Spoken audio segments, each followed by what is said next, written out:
Good morning, good afternoon, good evening, everybody. This is Tony of Comic Conversations, and on today's show, I'll be recapping All-Star Batman Issue 10, The First Ally Part 1, by Scott Snyder and Rafael Albuquerque. Alright, with that out of the way, let's go straight into our book. Book opens up in the past, in London no less. The authorities are chasing a young man in black with a mask from rooftop to rooftop. The young man is wanted for theft, burglary, and defacing property with his mark. The authorities swear to bring him back to Gotham. Cut to present-day Miami. Batman and Alfred are in the Batmobile. Batman in the back is telling him how to drive.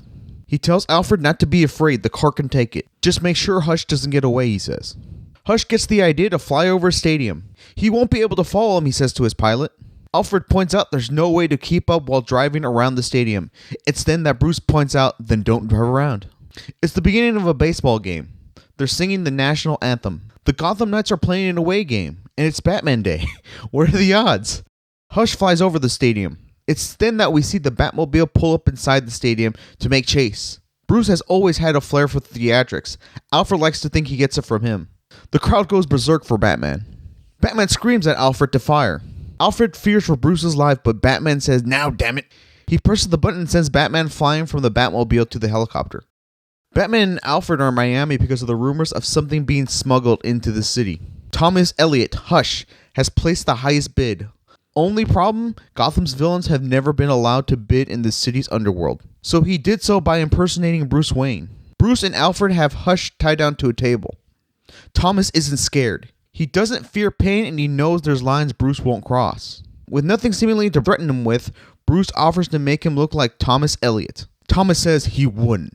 Now Batman says he couldn't actually do it, even if he wanted to, but that's why Alfred is there.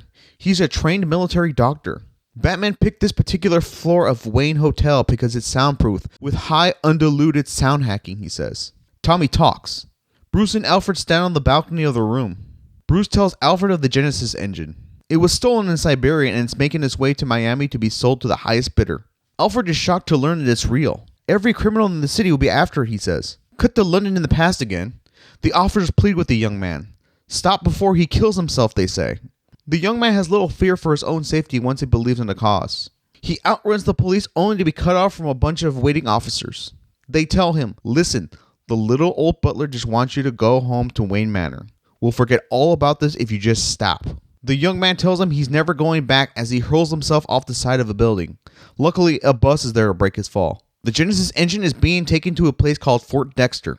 The place was made during the height of piracy on the high seas.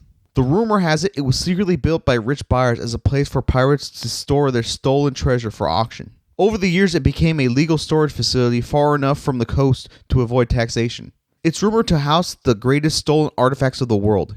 Even the proprietor is said to be a descendant of Blackbeard the pirate, and Edward Thatch. Alfred feels uneasy about the meetup. Bruce tells him to relax. Bruce can't bring any of his toys along. They scan all their visitors. Bruce assures him he has all he needs as he brings a priceless painting as a gift. Mr. Thatch is there via television set with his men inside the actual facility. Bruce tells him he brought the painting as a sign of goodwill. It's the Queen Anne's Revenge. It was painted on the broadside of Blackbeard's ship. They call Bruce Mr. Elliot. They think he's Hush. He knows the rules. No villains are allowed to bid. The last thing they want is Batman snooping around. It's time to walk the plank, they said, as Elliot's men pull their guns on Bruce. Luckily for Bruce, the painting was done on the broadside of Blackbeard's ship. It was famously iron-ribbed, able to stop cannonballs. Bruce has himself a shield from the bullets. He deflects one of the bullets and it hits a chandelier, knocking the men out. Bruce makes chase looking for Thatch. Bruce finds him but with clamps around his mouth and chest. They cut open his chest and use the clamps to keep his chest open to squeeze his beating heart for information. Alfred is reminded of the handiwork and can't believe it. The young man running from the authorities way back when in London was Alfred. End of issue 10. Thanks again for checking out my video. Don't forget to like, comment, subscribe. And as always, check you guys out next time. Adios.